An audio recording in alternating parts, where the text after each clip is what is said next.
So let's bring on board Ritu Gangrade Arora, CIO at Canara HSBC OBC Life Insurance. She joins us on the show right now on Street View at lunch to talk about her take on the markets. Ritu, hi, good afternoon. Just when you thought that the earnings season is at the fag end, monsoon's already done with, there's lack of triggers, there the market surprised you with a nice strong move the last 2 days. Yes, indeed, and I believe that is in line with how the global markets have been moving as well. Liquidity clearly is a positive factor, and that's driving the market.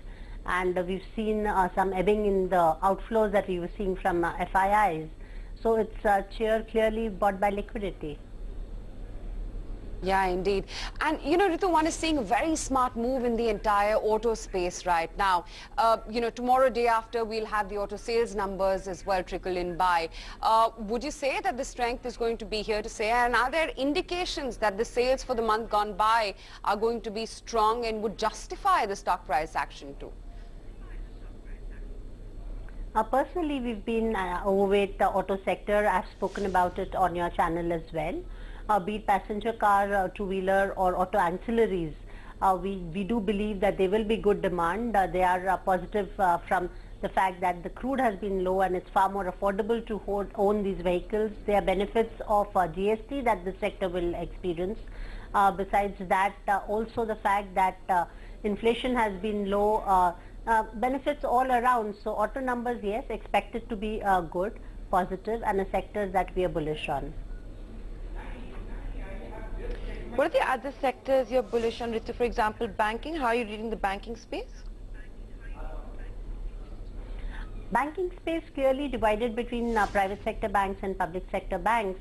While we did see stress continues to be there in public sector bank results, most of them though, some large banks have shown improvement. But we believe and are increasingly willing to believe that the worst could be behind us, and over the next few quarters, we will see improvement in PSU banking space, and every opportunity one would want to add weight.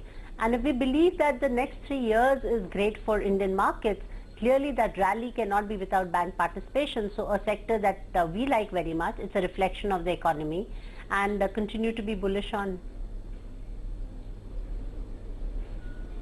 Okay, so you continue to be bullish on the banking space. Ritu, I want to get back to what you started this entire interview with, that how what we're seeing in the markets today is, global cues that are at play.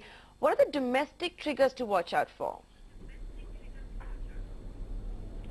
I think with the GST and good monsoons, most of the immediate domestic triggers have played out very positively for the market.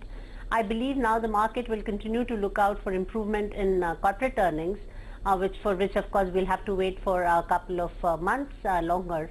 But I guess that's a real big trigger that the market is looking for. Most other macroeconomic fundamentals seem to have fallen in place. Ritu, we've had this mega exclusive with Ace Big Bull, Rakesh Jhunjhunwala on the channel, and he was talking about the fact as to how right now the market doesn't seem to be favoring IT as well as pharmaceuticals, and he said, many times in the past as well an obituary has been written down for these sectors, but then again there are individual companies and there are always individual stocks, and these sectors are going to have their time in the sun yet again. What is your own view on whether or not these sectors make for a good contra buy, considering the market tide doesn't seem to be favoring them as of now? Both are slightly different sectors, so I'll start with IT sector. IT sector clearly facing headwinds on volume growth as well as pricing pressures. Margins have been under compression. The entire business mix in IT is changing, and Indian companies will have to really remodel their offering and create the capabilities to offer the products that are really in demand in today's new evolved world. Also, Brexit will play an important role in dampening the numbers in IT. What Brexit does is brings a lot of uncertainty, and in uncertainty, big spends are postponed. And we did see that being spoken of by large IT companies as already. And that, I think, will continue to have an overhang on IT sector. Currency, Indian currency has been strong, so not adding any tailwind either. So hence IT sector, I believe it could be lackluster for next couple of quarters, but definitely not to be written off. It has been the sector which has really brought India on the global map. It's the largest exports that we have, and Indian IT sector is one of the largest in the world. So I wouldn't write it off, but I would think there's a pause before we make big money in IT sector. As far as pharmaceutical sector, each company is very different. There's a lot of news flow that one witnesses in this sector, which impacts the pricing as well. But for now, I believe that these may not be the sectors where big money will be made. For the next few quarters and foreseeable future, I would like to prefer and play the domestic theme rather than export-oriented theme, because all the action improvement is in India. India is an isolated island where we are seeing good economics, calm, progress, GDP is positive. So really anything that leverages on our demographics and improvements in Indian economy sectors, I would prefer over IT and pharma. And Ritu, just getting back to you, you were making your point on whether or not you favor the metals pack right now or not.